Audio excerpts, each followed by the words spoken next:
اعوذ باللہ من الشیطان الرجیم بسم اللہ الرحمن الرحیم وَإِذْ قَالَ لُقْمَانُ،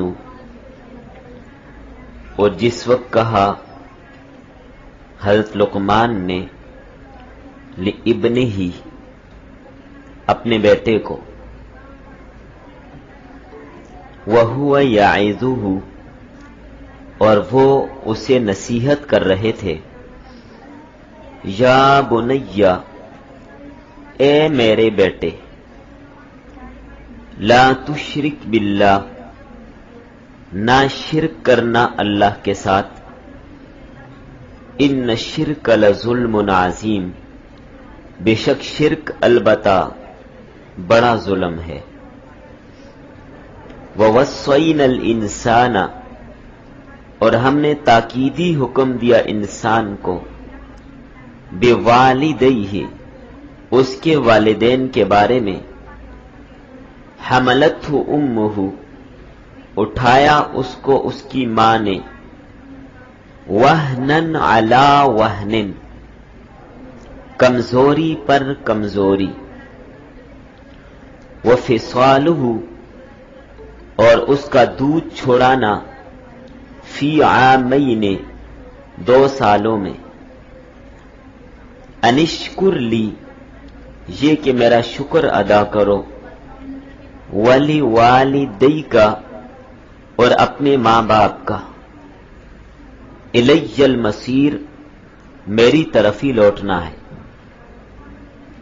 وَإِن جَاهَدَاكَ، اور اگر وہ تجھے مجبور کریں، ماں باپ اگر تجھے مجبور کریں، عَلَىٰ أَن تُشْرِكَ بِي، اس بات پر کہ تم میرے ساتھ شریک ٹھہراؤ، ما لیس لک بہ علم، اس چیز کو جس کا تجھے علم نہیں، فلا تطعہما، پس ان کی اطاعت نہ کرنا، اس معاملے میں ان دونوں کی بات نہ ماننا، وصاحبہما، اور ان کا ساتھی بنا رہنا، فی الدنیا، دنیاوی معاملات میں، معروفاً، اچھے طریقے سے، واتبع، اور پیروی کرنا، سبیل من اناب الی، اس کے راستے کی جس نے میری طرف رجوع کیا، جو لوگ میرے راستے پر چلنے والے ہیں، ہدایت یافتہ لوگ ہیں، ان کی بات مان کے چلنا، ان کی اتباع کرنا،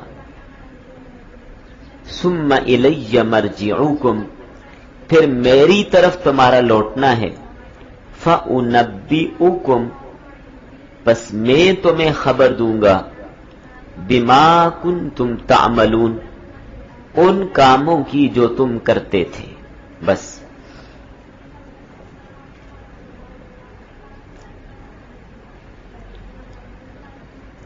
سورہ لقمان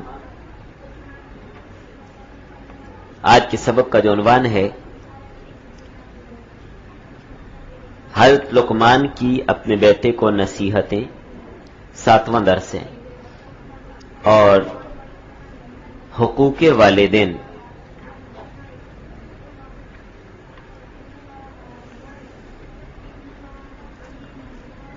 گزشتہ آیت میں حضرت لقمان کی حکمت کا ذکر ہوا تھا، ساتھ اجمالی طور پہ ان کا تعارف بھی آپ کے سامنے آ گیا۔ آج جو آیات پڑھی ہیں، ان میں لقمان حکیم کی حکیمانہ نصیحتیں جو انہوں نے اپنے بیٹے کو کی ہیں، اب اس کا تذکرہ ہو رہا ہے، جن میں ایک نصیحت آج کے سبق میں بیان ہو گئی۔ تو ان نصائح میں ایک نصیحت، اور پہلی نصیحت کہ اللہ کے ساتھ کسی کو شریک نہ بنانا، شرک جو ظلم عظیم ہے، اس سے منع کرنا یقیناً حکمت کی بات ہے۔ جو سمجھ گیا کہ شرک کیا ہے، تو باقی چیزوں کا سمجھنا اس کے لیے آسان ہو جاتا ہے۔ اور مفسرین اکرام یہاں پہ اس نصیحت کی 2 وجہ بیان کرتے ہیں۔ حضرت لقمان حکیم نے اپنے بیٹے کو دو نصیحتیں کی. پہلی نصیحت جو کی اس کی دو وجہ ہیں کہ شرک نہ کرنا. کیا مطلب اس بات کا؟ یا تو بیٹا شرک میں مبتلا تھا اور اسے سمجھا رہے ہیں کہ بیٹا شرک سے باز آ جاؤ. شرک ظلم عظیم ہے. سب سے بڑا ظلم اللہ کے ساتھ کسی کو شریک ٹھہرانا ہے. ایک وجہ تو یہ ہو سکتی ہے. اور دوسرا احتمال یہ ہے کہ بیٹا شرک تو نہیں کرتا تھا، موحد تھا، توحید پرست تھا، لیکن حضرت لقمان حکیم بطور ہمدردی آئندہ زندگی میں بھی اس کو شرک سے دور رہنے کی تاکید فرما رہے ہیں کہ بیٹا میرے بعد بھی، میں نہ ہوا تب بھی، آئندہ بھی کبھی بھی شرک نہ کرنا، اس لیے کہ شرک سب سے بڑا گناہ ہے، شرک سب سے بڑا ظلم ہے. ان الشرک لظلم عظیم. بعد میں بھی توحید پر قائم رہنا. تو لقمان حکیم کی یہ نصیحت ہمیں بھی اس بات کا سبق دیتی ہے. کبھی ہم نے اپنے بچوں کو کہا شرک نہ کرنا، کبھی بیٹے کو کہا ہو، کبھی بیٹی کو کہا ہو یہ شرک بہت بڑا ظلم ہے، شرک سے بچنا ہے، شرک نہیں کرنا. تو اولاد کا خیال رکھنا کہ آئندہ چل کر یہ راہ راست سے پٹڑی سے اتر نہ جائے، گمراہ نہ ہو جائے. تو اس کے لیے آئندہ کے لیے بھی ان کو نصیحتیں کرنا کہ آئندہ زندگی تم نے کیسی گزارنی ہے. یہ لقمان حکیم کے اس درس اور اس نصیحت سے ہمیں بھی یہ سبق ملتا ہے کہ اپنی اولاد کو اس بات کی تاکید کرنا کہ شرک کبھی نہیں کرنا. شرک ظلم عظیم ہے، اس سے بچنا. ظلم کس کو کہتے ہیں؟ جو فرمایا نا ان الشرک لظلم عظیم. ظلم کہا جاتا ہے وضع الشیء فی غیر محلہ. یہ ظلم کی تعریف ہے. کسی چیز کو غیر محل میں رکھنا، جو اس کا محل نہیں ہے اس کو وہاں پر رکھ دینا، یہ شرک ہے، یہ ظلم ہے. امانت آپ کے پاس ہے، وہ جس کی ہے اسی کو دینی، اگر اس کے علاوہ کسی اور کو اٹھا کر دے دیں گے یہ ظلم ہوگا. یہ آسان ہے، اس کو یوں سمجھیے ٹوپی سر پہ پہنی جاتی ہے، اب کوئی آدمی ٹوپی اٹھا کے پاؤں میں رکھ لے، یہ ظلم ہے. وضع الشیء فی غیر محلہ. جو جس چیز کی جگہ ہے اس کو وہاں سے اٹھا کر دوسری جگہ پر رکھ دینے کو ظلم کہتے ہیں. اسی وجہ سے امانت میں خیانت، بدکاری، قتل، چوری، یہ سب کیا ظلم ہے. بلکہ پبلک مقامات پر جو چیزیں رکھی ہوتی ہیں مشترکہ استعمال کی، ان چیزوں کو جہاں پر ان کی جگہ وہیں پر رکھنے، وہاں سے اٹھا کے دوسری جگہ پر رکھ دی، بعد میں آنے والے کو تکلیف ہوئی تو یہ آپ نے زیادتی کی ہے. مثال کے طور پر کسی جگہ واش روم میں ان کے باہر صابن رکھا ہوا ہے، تو وہ جس جگہ پر ہے اس کو وہیں رہنے دیجئے. آپ نے ہاتھ دھونے، آپ نے یہاں سے اٹھایا اور دوسرا نلکا کہیں سائڈ پہ لگا تھا، جیسے راستے میں پیٹرول پمپ ہوتے ہیں، ہوٹل ہوتے ہیں، یا ایسا کوئی بھی مقام ہے، آپ اس کو اٹھا کر جا کے دوسری جگہ پر رکھ دیا آپ نے، یہ ظلم کیا آپ نے. یا پانی کا گلاس رکھا ہوا ہے، کولر رکھا ہوا ہے، کولر کے پاس پانی کا گلاس رکھا ہوا ہے، تو آپ اس گلاس کو لے جا رہے ہیں، وہ گاڑی میں اس گلاس کو لے جا رہے ہیں، کمرے میں بیٹھ کے آپ نے چائے پینی ہے، وہ گلاس اٹھا کر آپ نے وہاں پر رکھا، وہیں چائے پی، گلاس پانی بھی لے کر آئے، وہیں رکھا رہے اور آنکھوں چوٹ کے چلے آئے. یہ آپ نے ظلم کیا، بعد میں آنے والے ڈھونڈتے رہیں گے. اسی لیے پھر مجبوراً، چونکہ الحمدللہ ہمارے پاکستان کی عوام اتنی سمجھدار، ذہین ترین، عقل مند، ہوش ربا اور دانش مند ہے کہ انہوں نے جب یہ چیز دیکھی کہ بھائی لوگوں کو اس ظلم سے بچانا ہے، بیچارے گلاس کو ہتھکڑی لگا کے کولر کے ساتھ باندھ دیا. ایسا ہی ہوا. تو اس کی وجہ یہ بنی، کیوں ہتھکڑی لگی اس بیچارے کو؟ اس کا ورنہ کیا قصور تھا بھائی؟ اس گلاس نے کوئی چوری کی، کوئی ڈاکہ مارا نہیں. اس کو ہتھکڑی کیوں لگی؟ اس لیے کہ کوئی نہ کوئی اٹھا کے لے جاتا تھا. تو ظلم کی تعریف شاید آپ کو سمجھ آ گئی تو شرک میں کیا ہے؟ عبادت اللہ کی کرنی ہے، کسی اور کی کر رہا ہے. یہ سر کو اس کے آگے جھکانے، کسی اور کے آگے ٹیک رہا ہے. منت نظر اس کے لیے، کسی اور کے لیے کر رہا ہے. تو شرک کی تعریف کیا ہے؟ حصہ دار بنانا، شامل کرنا، شریک ٹھہرانا. اب ذرا سمجھیے، ہر مشرک کافر ہوتا ہے. جملہ سمجھ آیا؟ مشرک کیا ہوتا ہے؟ کافر ہوتا ہے. لیکن ہر کافر مشرک نہیں ہوتا. ہر کافر مشرک نہیں ہوتا. کیسے؟ وہ تب جب آپ کو تعریف سمجھ آئے گی. ایک ہے کفر، ایک ہے شرک. دونوں میں فرق کیا ہے؟ کفر میں جو کافر ہوتا ہے وہ تو سرے سے ضروریات دین کو مانتا ہی نہیں ہے، انکار کرتا ہے. قیامت کو نہیں مان رہا، فرشتوں کو نہیں مان رہا، انبیاء کو نہیں مانتا، جنت جہنم کو نہیں مانتا، اللہ کی ذات کو ہی نہیں مانتا. ایسا بھی ہوتا ہے. کافر اللہ ہی کو نہیں مان رہا. شرک کا تو پھر سوال ہی نہیں پیدا ہوتا. ایک کافر ہے وہ اللہ کو مانتا ہی نہیں ہے. ایک ملحد ہے، ایک داہریہ ہے، وہ اللہ کو مانتا ہی نہیں ہے. شرک کیسے کرے گا؟ تو معلوم ہو ہر کافر مشرک نہیں ہوتا. مشرک وہ ہوتا ہے جو اللہ کے ساتھ شریک ٹھہراتا ہے.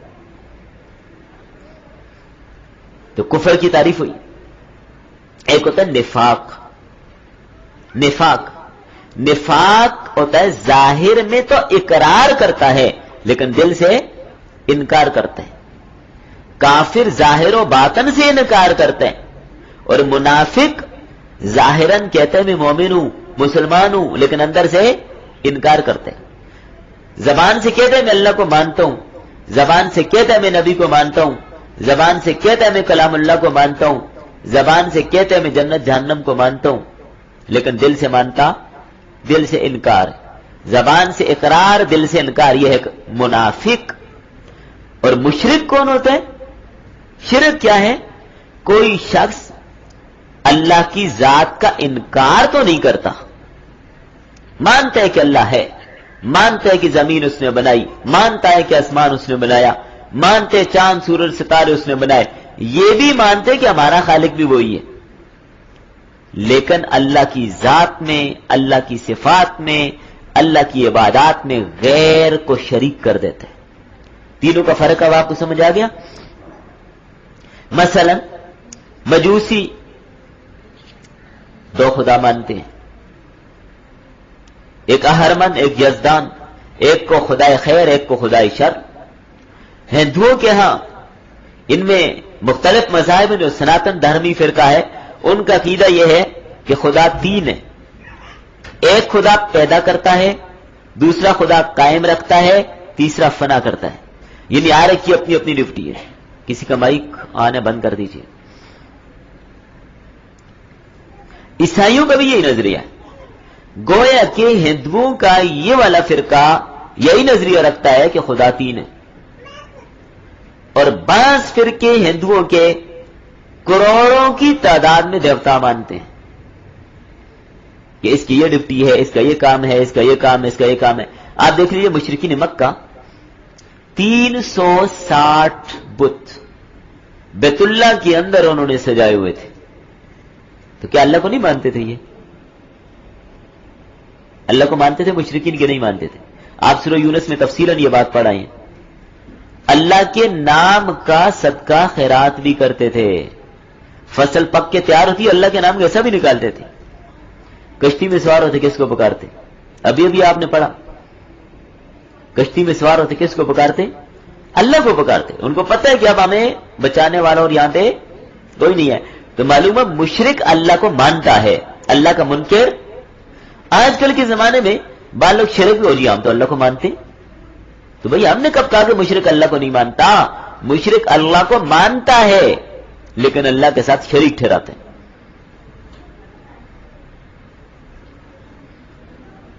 عیسائی کہتے ہیں خدا تین ہے، باپ، بیٹا، روح القدس. بعض یہاں پر مریم کو ساتھ ملا لیتے ہیں، باپ، بیٹا، عورت مریم. یعنی اللہ، حضرت عیسیٰ اور حضرت مریم، اور بعض یہاں پر جبرائیل علیہ السلام کو ساتھ جوڑ دیتے ہیں. تو گویا کہ عیسائیوں کے ہاں بھی شرک ہو رہا ہے. عیسائیوں کے ہاں بھی کیا ہو رہا ہے؟ شرک کر رہے ہیں. تثلیث کے قائل ہیں کہ خدا تین ہے. اب یہ نظریہ خدا کے تین ہونے کا سورہ آل عمران میں بڑی لمبی تفصیل کے ساتھ میں آپ کو اس کی پوری تاریخ بتا چکا ہوں. پورا تاریخی پس منظر میں نے آپ کے سامنے ذکر کیا کہ عیسائیوں کو اس راستے پہ لانے والا پولس تھا، اور کیسے اس نے لایا، کیسی اس نے چالاکی کی، اور کس طرح پہلے عیسائیوں کو قتل کرتا رہا، پھر جھوٹے طور پر اس نے اپنے آپ کو عیسائی ظاہر کیا، اور پھر آ کر اس نے وہاں پر انجیل پڑھنی شروع کی، اور اس ترتیب سے آگے پھر عیسائیوں کو گمراہ کرنے کا اس نے 3 شاگرد لیے، اور ان 3 شاگردوں کو الگ الگ عقائد و نظریات پڑھائے، اور ایک کو کہا کہ تو نے اپنا عقیدہ اس کو نہیں بتانا، تجھے کیا پڑھائے. الگ الگ ٹائم میں ان 3 شاگردوں کو پڑھاتا تھا. پھر ہر شاگرد کو دنیا کے مختلف علاقوں میں بھیج دیا کہ تم یہ تبلیغ کرو، تم یہ کرو، تم یہ کرو. تو ہر ایک نے جا کر اپنے اپنے علاقے میں جو اس کے استاد نے اس کو پڑھایا تھا اس کے مطابق اس کو پھیلانا شروع کیا، اور اس طرح عیسائیت میں گمراہی پھیل گئی. اور عیسیٰ علیہ السلام کے آسمانوں پہ اٹھائے جانے کے تقریباً 83 سال بعد یہ سلسلہ شروع ہوا.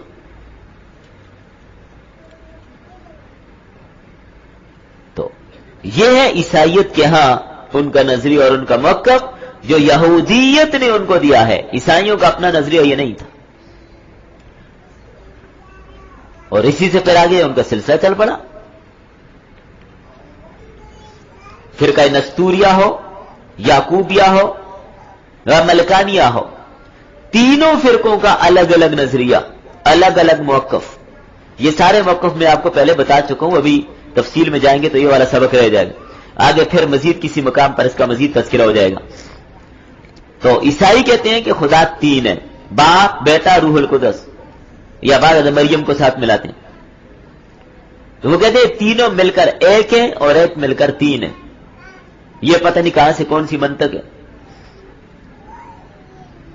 ایک مل کر 3 اور 3 مل کر 1، یہ کون سی ڈرامے بازی ہماری سمجھ میں. تو میں نے ایک عیسائی سے پوچھا کہ آپ یہ کہتے ہیں کہ 1 مل کر 3 اور 3 مل کر 1 ہے، میں آپ سے یہ سوال کرتا ہوں، 1 4 ہے اور 4 1 ہے، مانو گے؟ 1 5 ہے اور 5 1 ہے، مانو گے؟ کہتے نہیں، 1 3 اور 3 1 ہم کیوں مانے؟ بات ختم.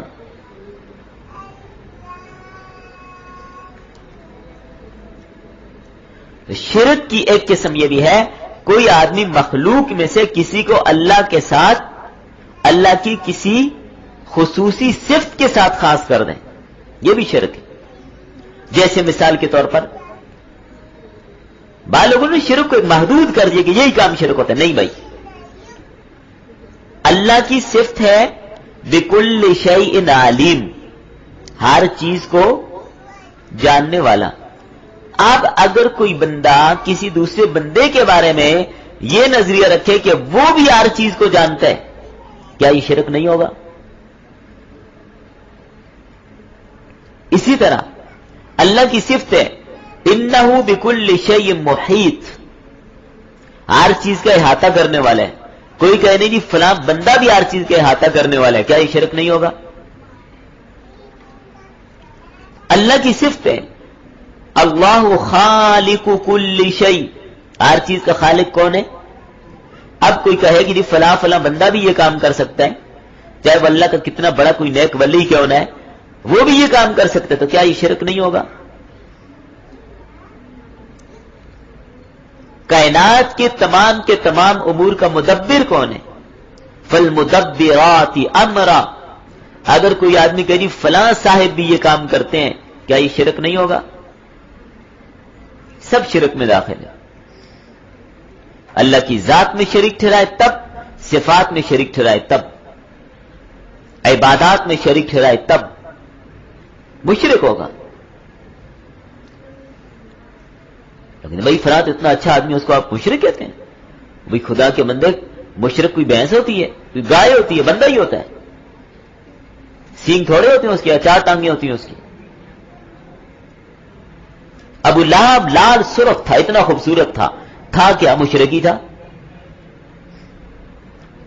بعض کا لوگ کسی کی شکل دیکھتے ہیں، او بھائی اتنا خوبصورت، اتنی اچھی اس کی شکل، آپ اس کو ایسے کہتے ہیں؟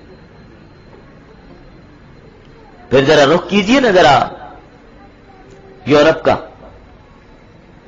تو آپ کہہ دیں یہ سارے لوگ تو بڑے نورانی چہروں والے ہیں.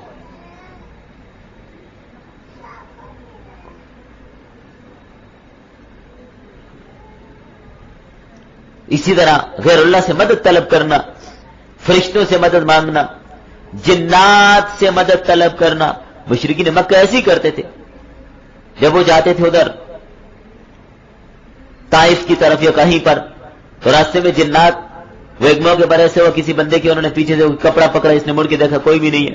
اس نے وہاں پر جنات کے نام کی دہائی دی کہ بھائی یہ میرے پاس ستو ہیں، گھی ہیں، ادھر ہی چھوڑ کے جاتا ہوں، تم مجھے کچھ نہ کہنا. اس کے بعد جنات کے مزے بن گئے. بھائی جو بھی جاتا ان کے نام کی چیز وہاں چھوڑتا اور چلا جاتا. تو بعض لوگوں کے عجیب نظریات ہوتے ہیں کہ بھائی یہاں سے گزریں گے تو یہ نقصان ہوگا، یہ کام کر لیجئے یہاں پہ. وہ کہتے ہیں ایک بندہ کہیں سے گزر رہا تھا، آگے ایک درخت تھا، تو ہوا ایسے کہ اس بیچارے کا راستے میں جوتا ٹوٹ گیا. اب اس نے کہا اس کو کیا پھینکوں، اس نے وہ جوتا اٹھایا اور درخت کے ساتھ ٹانگ دیا. وہاں سے کوئی اور بندہ گزرنے لگا، اس نے کہا لگتا ہے کہ یہاں سے گزرتے نا درخت کے ساتھ جوتا ٹانگ کے جانا پڑتا ہے. اس نے اپنے جوتا اتارا اور وہ بھی ٹانگ کیا. کرتے کرتے وہ درخت جوتوں سے بھر گیا اور لوگوں کا عقیدہ بن گیا کہ یہاں سے جاتے اس درخت پہ جوتا ٹانگنا، ورنہ تکلیف ہوگی، ورنہ نقصان ہو جائے گا. بھائی یہ ہے لوگوں کے ہاں موقف. عقیدے کو مذاق بنا لیا ہے. جہاں جی چاہا، جہاں دل چاہا سر جھکا دیا، جہاں جی چاہا پیشانی جھکا دی، جہاں جی چاہا سجدہ کر دیا، جہاں جی چاہا منت نظر و نیاز کے لیے منتخب کر دیا. یہ مذاق ہے یا عقیدہ ہے؟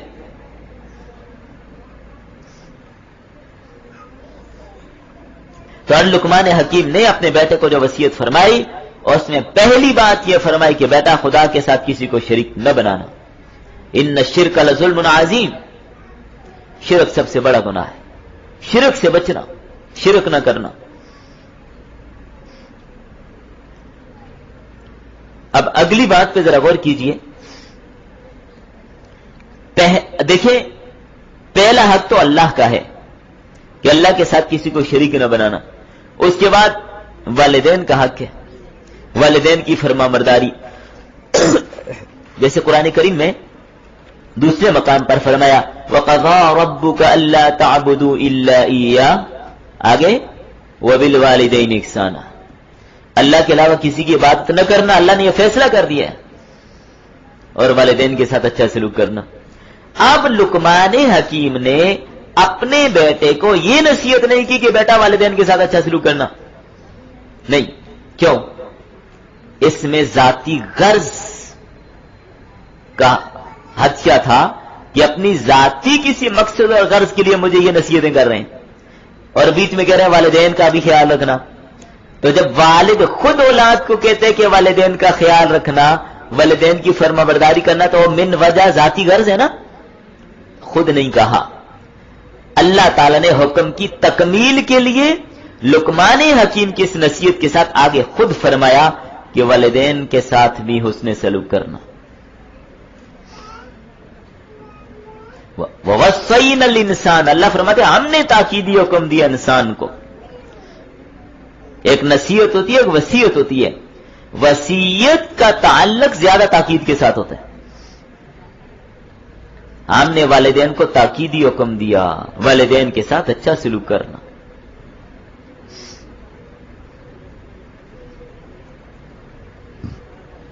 تو والدین کے مقام کو ذکر کیا، فرمایا ہم نے انسان کو وصیت کی کہ ماں باپ کے ساتھ اچھا سلوک کرنا. حق تعالیٰ کے بعد والدین کا حق ہے جنہوں نے اس کی پرورش کی ہے، اس کے لیے مشقتیں اٹھائی ہیں، اپنی زندگی پر کھیل کر، اپنی جان پر کھیل کر، بھوکے پیاسے رہ کر اولاد کی تربیت اور پرورش کی. ماں کے احسانات کو خاص طور پہ ذکر کیا.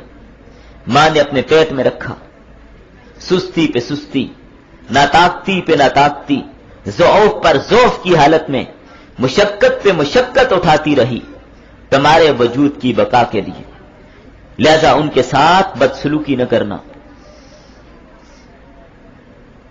پھر خوراک کا سلسلہ بھی اللہ تعالیٰ نے ماں کے سینے میں رکھ دیا، 2 سال تک وہیں سے خوراک میسر ہوتی رہی، تو اس کا تذکرہ بھی یہیں پر کر دیا۔ وَحَمْلُهُ وَفِصَالُهُ 30 شَهْرًا، اور یہاں پر فرمایا وَفِصَالُهُ فِي عَامَيْنِ، دودھ چھڑانا ہے اس کا 2 سالوں میں۔ آخر میں اس کا تذکرہ کرتا ہوں، فرمایا اے انسان پہلے رب کا شکر گزار بن، پھر ماں باپ کا شکر گزار بن۔ کیوں؟ خالق کون ہے؟ اللہ ہے، پیدا کرنے والا اللہ ہے، سبب والدین بنائے ہیں، سبب والدین بنے ہیں، تو لہذا ان کے سامنے فلا تقل لهما اف، انہیں اف بھی نہ کرنا، ولا تنہرهما، انہیں جھڑکنا بھی نہیں ہے، وقل لهما قولا کریما، ان سے بڑے پیار کے ساتھ بڑی محبت کے ساتھ بات کر رہے ہیں۔ تو گویا کہ اے انسان تیرے اصل وجود کا پیدا کرنے والا تو میں ہوں، اللہ کہتے ہیں تیرے اصل وجود کا پیدا کرنے والا تو میں ہوں، لیکن ماں باپ تیرے وجود مجازی کا سبب ہے۔ لیکن یاد رکھ، اگر والدین تمہیں شرک کا حکم دیں تو ان کی بات نہیں ماننی، اس لیے کہ حقیقت کے مقابلے میں مجاز کو ترجیح نہیں دی جاتی، ترجیح حقیقت کو ہوتی ہے۔ ماں باپ کہیں شرک کر، خبردار، شرک کرنے کی اجازت نہیں۔ ہاں البتہ دنیاوی زندگی میں والدین اگر مشرک بھی ہیں ان کا خیال رکھا جائے گا، ان کے کھانے پینے کا خیال رکھا جائے گا اور ان کے دیگر معاملات کا خیال رکھا جائے گا، لیکن اس معاملے میں ان کی بات نہیں ماننی۔ وہ کہیں شرک کر، وہ کہیں نبی کو چھوڑ دے، وہ کہیں نماز کو چھوڑ دے، وہ کہیں قرآن کو چھوڑ دے، یہ بات ان کی نہیں ماننی۔ مروت کا برتاؤ ان سے ضرور کیجئے۔ اور سعد بن ابی وقاص رضی اللہ عنہ کا واقعہ ابھی پیچھے آپ نے پڑھ لیا، یاد آ گیا؟ ماں نے قسم اٹھا لی میں کھانا نہیں کھاؤں گی جب تک سعد دوبارہ پہلے دین پہ نہیں آتا۔ شان نزول آیات کا بھی وہی ہے اور اس آیت کا بھی یہی ہے۔ تو واقعہ تفصیلاً آپ نے پہلے پڑھ لی، اس لیے دوبارہ ذکر نہیں کر رہا، یاد ہوگا نا سب کو۔ خلاصہ اس کا یہی ہے کہ سعد بن ابی وقاص رضی اللہ عنہ مسلمان ہوئے تو مشرکین نے بڑی کوشش کی کہ ان کو ہم واپس کر دیں، لیکن وہ اتنے کچے آدمی تھوڑی تھے واپس ہو جاتے۔ تو انہوں نے کیا کیا، سازش کی، ان کی والدہ کو جا کر تیار کیا اور ان سے کہا تیرا بیٹا بے دین ہو گیا، تو لہذا تو کوئی ایسا حل کر کہ وہ واپس آ جائیں۔ تو اس کو کہہ دیا تم کھانا نہ کھانا، تو ماں نے بھی کہہ دیا بیٹے کو میں کھانا نہیں کھاؤں گی جب تک تو پہلے دین پہ واپس نہیں آتا۔ تو اب لوگ اس کے منہ میں لقمہ ڈالتے، وہ تھوک دیتی، پانی ڈالتے کلی کر دیتی، بڑے پریشان، بلکہ کسی نے کہا کہ چل دھوپ پہ نکل کے بیٹھ جا۔ پھر لوگ ارساد کو تانا دیتے، بھائی تیری ماں تیری وجہ سے مر رہی ہے، کیوں نہیں مانتے اس کی بات کو؟ ماں بھی کہتی کہ میں کچھ نہیں کھاؤں گی، کچھ نہیں پیوں گی اور اسی طرح میں مر جاؤں گی، اور ساری زندگی لوگ تجھے ملامت کریں گے کہ تیری وجہ سے تیری ماں مر گئی۔ واقعی اللہ کے رسول صلی اللہ علیہ وسلم کے دربار میں پیش کیا گیا، یا رسول اللہ یہ مسئلہ ہے، کیا کیا جائے؟ قرآن کریم کی آیات آ گئی، فرمایا اس معاملے میں ماں باپ کی بات نہیں مانی جائے گی، وہ اگر شرک، ہاں ان کی اطاعت ہوگی، ان کی فرمانبرداری ہوگی، لیکن اگر وہ کہیں کہ شرک کر، نہیں، یہ بات نہیں مانی جائے گی۔ اور سعد بن ابی وقاص نے والدہ کو آ کر سیدھے 2 ٹوک الفاظ میں بتا دیا، اما جان کھانا کھاتے تو کھانا کھاتی ہیں تو کھائیں، پانی پیتی ہیں تو پیئیں، معمول کے مطابق زندگی گزاریں، نہیں کھاتی تو نہ کھائیں، میں شرک نہیں کر سکتا، بات ختم۔ جو کلمہ پڑھ لیا اس کو میں چھوڑ نہیں سکتا۔ اب ماں مجبور ہوگی، اب کھانا پینا اس نے شروع کر دی، شرک نہیں کیا جائے گا۔ تو بہرحال والدین کے ساتھ ادب کا برتاؤ ضروری ہے، اور دین کے معاملے میں اس شخص کی راہ پر چلنے کی تاکید فرمائی، فرمایا جو میری طرف آنے والا ہے، وَاتَّبِعْ سَبِيلَ مَنْ أَنَابَ إِلَيَّ، من اناب الی، اس کے راستے پر چلیے جو میری طرف رجوع کرنے والے ہیں۔ ہاں باطل کے راستے کی پیروی کرنے کی اجازت نہیں تھی۔ یہ آپ دیکھیں نا، بعض لوگ کوئی کام کرتے ہیں، بھائی یہ کیوں کر رہے ہیں؟ ہمارے باپ دادا کرتے آئے. بھائی پہلے یہ دیکھیے باپ دادا موحد تھے، باپ دادا ٹھیک کام کر رہے تھے یا غلط کام کر رہے تھے؟ وہ بتوں کی پوجا کر رہے تو بھی کر رہا ہے، وہ غیر اللہ کی پرستش میں لگے تو بھی کر رہا ہے، تو اس کی اجازت تو نہیں ہے. ہاں واتبع سبیل من اناب الی، اس کی پیروی کیجیے جو میری طرف آنے والا ہے. تو کس کی اتباع کی جائے گی؟ ان حضرات کی، ان کے نقش قدم پر چلا جائے گا جو اللہ کی طرف رجوع کرنے والے ہیں. ہم صرف فاتحہ میں بھی یہی پڑھتے ہیں اہدنا الصراط المستقیم صراط الذین انعمت علیہم، ہمیں ان لوگوں کی پیروی کی توفیق دے، ان لوگوں کے راستے پر چلا جن پر تو نے انعام کیا. تو انعام یافتہ لوگ کون ہے؟ سورۃ النساء میں آپ نے، کیونکہ القرآن یفسر بعضهم بعضا، قرآن کے ایک حصہ دوسرے سے کی خود تفسیر کرتے ہیں. اصول تفسیر آپ کو میں نے شروع میں پڑھا دیے. پہلا اصول یہ ہے قرآن کی تفسیر کیسے کریں گے؟ قرآن کی ایک آیت میں ایک جگہ اجمال ہوگا تو دوسری جگہ خود اس کی تفسیر موجود ہوگی، تو ہمیں دائیں بائیں جانے کی ضرورت ہی نہیں ہے. اور اگر قرآن میں خود اگر اس کی تفسیر موجود نہیں ہوگی، اب ہم دیکھیں گے اللہ کے رسول صلی اللہ علیہ وسلم کو کہ آپ نے اس آیت کی کیا تفسیر کی، وہ دیکھیں گے. پھر اس کے بعد صحابہ کی اقوال کو دیکھیں گے. تو اب دیکھیے یہاں پہ قرآن خود کہتے ہیں انعام یافتہ کون ہے؟ الذین انعم اللہ علیہم من النبیین والصدیقین والشہداء والصالحین. یہ چار طبقے ہیں، ان کے راستے پر چلنا ہے. صدیقین، شہداء، صالحین، یہ ائمہ دین. ائمہ دین یہ واتبع سبیل من اناب الی میں داخل ہے. اطیعوا اللہ واطیعوا الرسول واولو الامر منکم. اولو الامر میں دین کا حکم کرنے والے ہو یا سیاست میں امیر المؤمنین ہو، حاکم وقت ہو، لیکن اس کی بات بھی تبھی مانی جائے گی نا وہ قرآن حدیث کے مطابق ہو، باہر کی نہیں. تو جو مسئلہ قرآن میں نہیں، جو حدیث میں نہیں، بے شمار جدید مسائل دن بدن پیدا ہو رہے ہیں، وہ قرآن میں بھی نہیں، وہ حدیث میں بھی نہیں، تو ان میں ہم کس کی اتباع کریں گے؟ واتبع سبیل من اناب الی. جو متقی، پرہیزگار، دیندار لوگ، جن کی ذہانت، جن کی فطانت، جن کا علم، جن کا استنباط، جن کے اجتہاد حد کمال کو پہنچا ہوا، ان کی بات مانیں گے، اپنی نہیں مانیں گے کہ جو میرے جی میں آئے میں اس پر وہ اخذ کر دوں اور وہ عمل کروں. نہیں، ایسا نہیں ہوگا. تو اللہ کے رسول صلی اللہ علیہ وسلم کی سیرت سے بھی آپ کو کوئی بات نہیں ملی، سنت سے بھی نہیں، صحابہ کی زندگی سے مل جائے گی. صحابی نے اس مسئلے میں کیا فتویٰ دی اس پر عمل کر لیجیے. اور کسی صحابی سے بھی وہ بات نہیں ملی، پھر دیکھ لیجیے تابعی نے اس میں کس پر عمل کیا، کیا فتویٰ دیا، اس کو لے لیجیے، بجائے اس کے کہ آج میں وہ اخذ کروں. جو خیر القرون قرنی ثم الذین یلونہم ثم الذین یلونہم. اس لیے فرمایا ثم الی مرجعکم، پھر میری طرف تمہارا لوٹنا ہے. فنبئکم بما کنتم تعملون، پس میں تمہیں خبر دوں گا ان کاموں کی جو تم کرتے تھے. تم نے کیا کیا، کیا کھویا، کیا پایا. اس چیز کو مت بھولنا، جو تم کرتے تھے اس کی خبر میں تمہیں دوں گا. تم نے لوٹنا میری طرف ہے. تو یہاں پر بیچ میں مسئلہ رضاعت بھی بیان کیا گیا، ذرا اس کو بھی سمجھ لیجئے.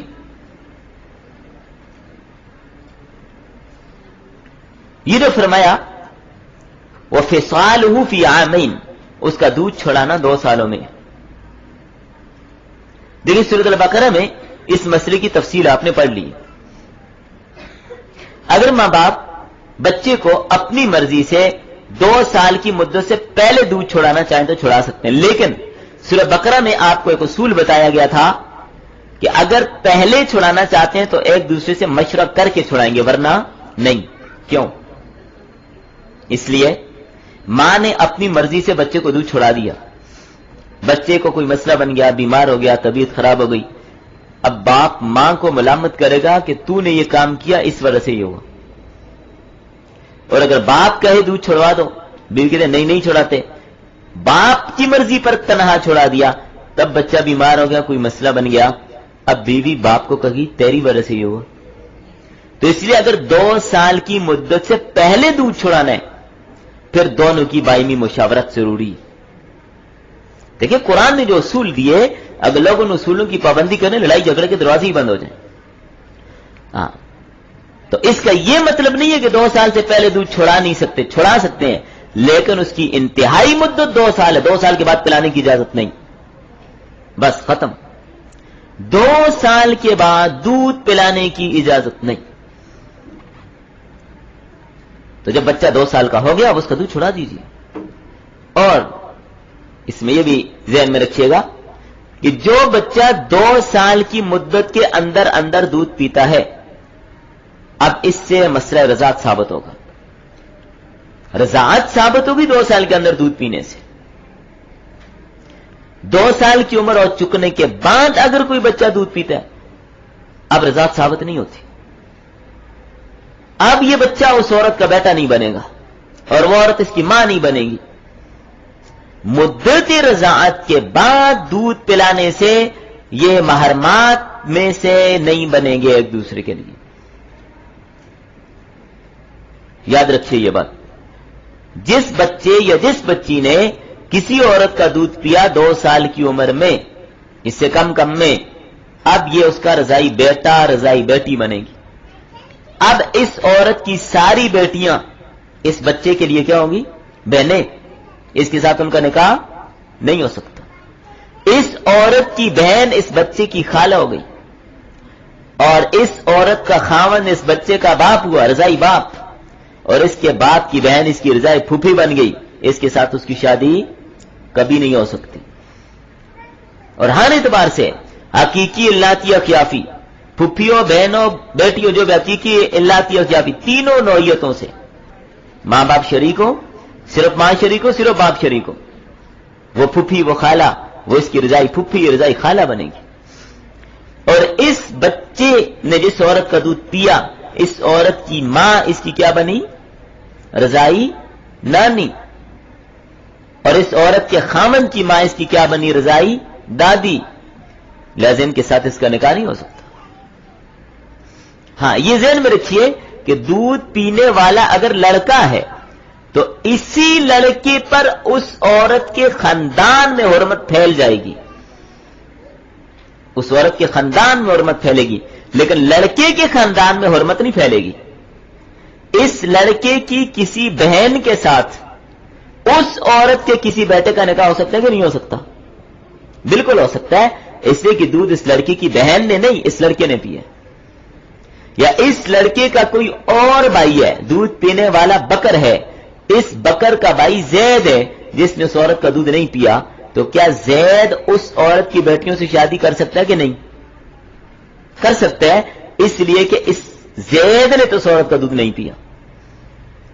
سمجھیے، دودھ پلانے والی کے خاندان میں حرمت پھیلے گی، پینے والے کے خاندان میں نہیں پھیلے گی۔ پتہ نہیں بات آپ کو سمجھ آئی یا نہیں آئی؟ اللہ کرے کہ آ جائے۔ عام طور پر لوگوں میں یہ غلط بات مشہور ہے۔ مثال کے طور پر اس عورت کی 4 بچیاں ہیں جس کے اس نے دودھ پیا، تو اس لڑکے کے ساتھ جس لڑکی نے دودھ پیا، یعنی اس کی جو عام عمر ہے، کہتے ہیں وہی حرام ہوگی، باقی حرام نہیں ہوگی۔ غلط نظریہ۔ اس عورت کی ساری لڑکیاں اس پر حرام ہوگی، چاہے وہ اس سے بڑی ہیں، چاہے آئندہ پیدا ہو جائیں یا پہلے کی پیدا شدہ ہے، اس کے ساتھ دودھ پیا ہے یا پہلے پیا یا بعد میں پیئیں گی، وہ سب حرام ہے۔ اس لیے اس غلط فہمی کا ازالہ بھی ضروری ہے۔ چلیں بس۔